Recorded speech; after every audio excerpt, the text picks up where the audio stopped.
Welcome to another Trading Psychology podcast. This is season 5, episode 10, Mind Control. In order to manage your mind, you first need to understand it.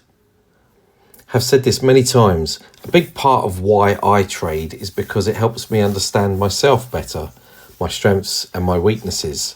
Understanding how you think and act and how you can manage your mind to optimize performance both at work and in your personal life, will see huge rewards.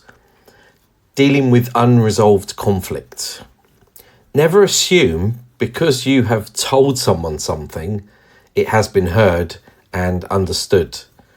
I'm certain many of your arguments are a direct result of saying to someone, I told you already, but you never listen. Even with the best methods possible, conflict and differences can continue. You only have to look at recent global events to see that you cannot be all things to all men. This is why I opted some years back now to recruit and build a small elite team of traders. Anyone can join, open to all. Prior to this, I was spreading myself far and wide and it affected the quality of my work. Sometimes it helps to involve a third party result to resolve matters, but again, another reason why I opted to keep my team no bigger than 20. So 3 working parts. Your mind comprises of 3 parts: chimp, human and computer.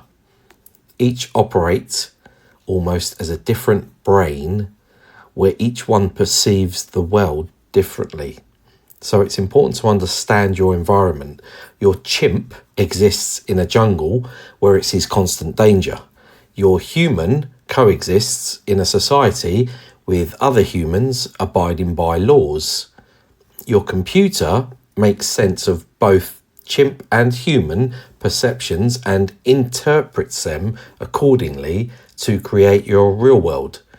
This is a mixture of jungle and society which is constantly alternating.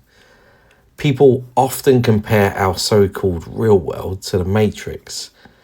In order to live at ease in the real world, you must merge both worlds to operate in parallel, which is the computer's world. The real Matrix. Every action equals a reaction. Never more so than when trading the Matrix.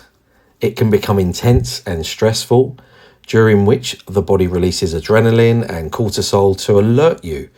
Stress can be both physical and psychological, but once you understand this, stress becomes a healthy reaction that is deliberately uncomfortable. Nature's way of telling you something needs adjusting.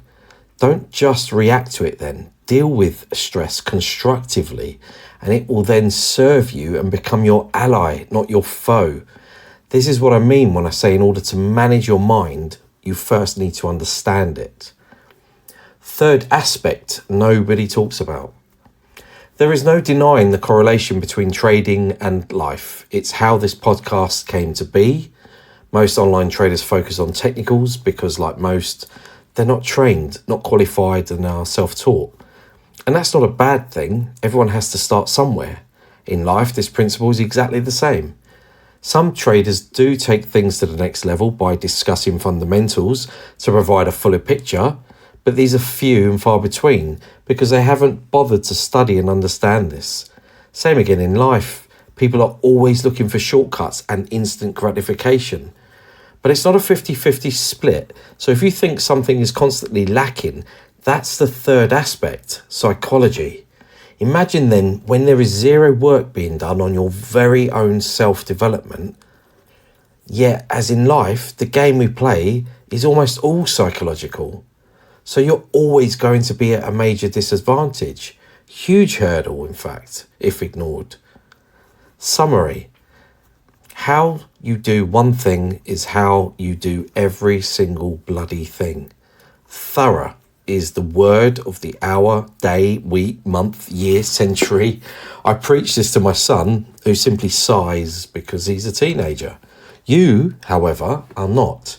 Same as most traders are not traders. Too many people are trying to find the right person, the right circumstances, the right time, instead of becoming the right person that can handle not just the right time, not just the right circumstances when it suits them.